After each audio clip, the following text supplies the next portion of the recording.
नमस्कार, दीप्स किचन मराठीमध्ये मी दीपाली आपलं मनापासून स्वागत करते। चला तर मग आजच्या आपल्या रेसिपीला सुरुवात करूयात।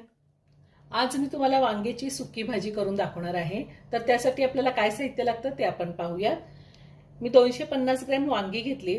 वांगी स्वच्छ धुवून वांग्याच्या अशा फोडी करून घेतलेल्या आहेत आणि वांगी मिठाच्या पाण्यात ठेवली म्हणजे काळी पडत नाही।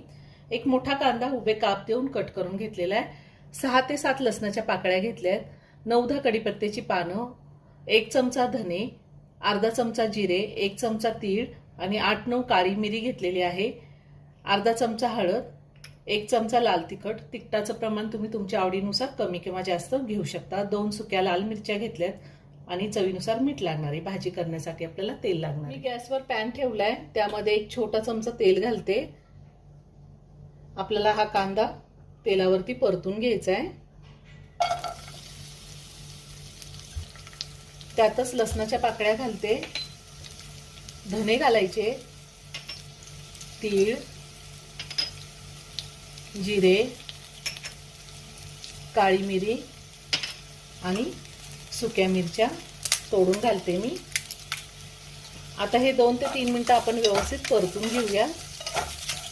कांदा आपल्याला एकदम लाल नाही करायचा।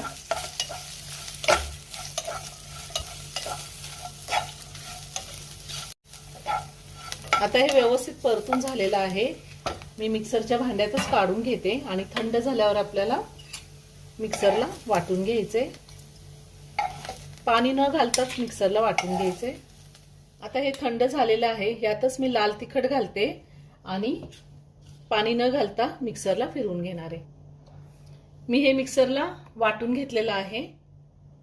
आता आपण ह्या वांग्याला हळद आणि मीठ लावून घेऊया आणि मीठ घालूया। भाजीला आपल्याला जितकं मीठ वापरायचंय ते मी आत्ताच घातलेलं आहे। सगळं व्यवस्थित मिक्स करून घेऊया।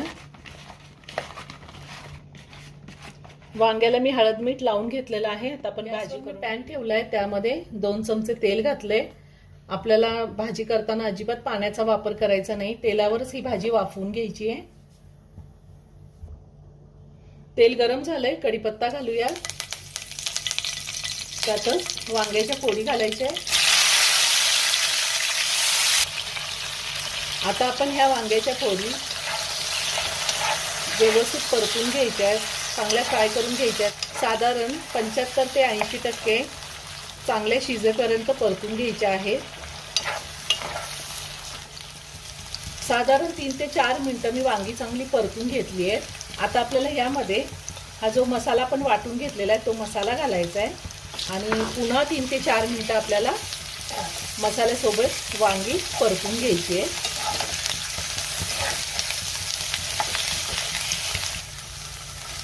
आता गॅसची फ्लेम मी लोवर ठेवलेली आहे आणि आपल्याला साधारण 3 ते 4 मिनिटं मसाल्यासोबत वांग पुन्हा एकदा शिजवून घ्यायचे।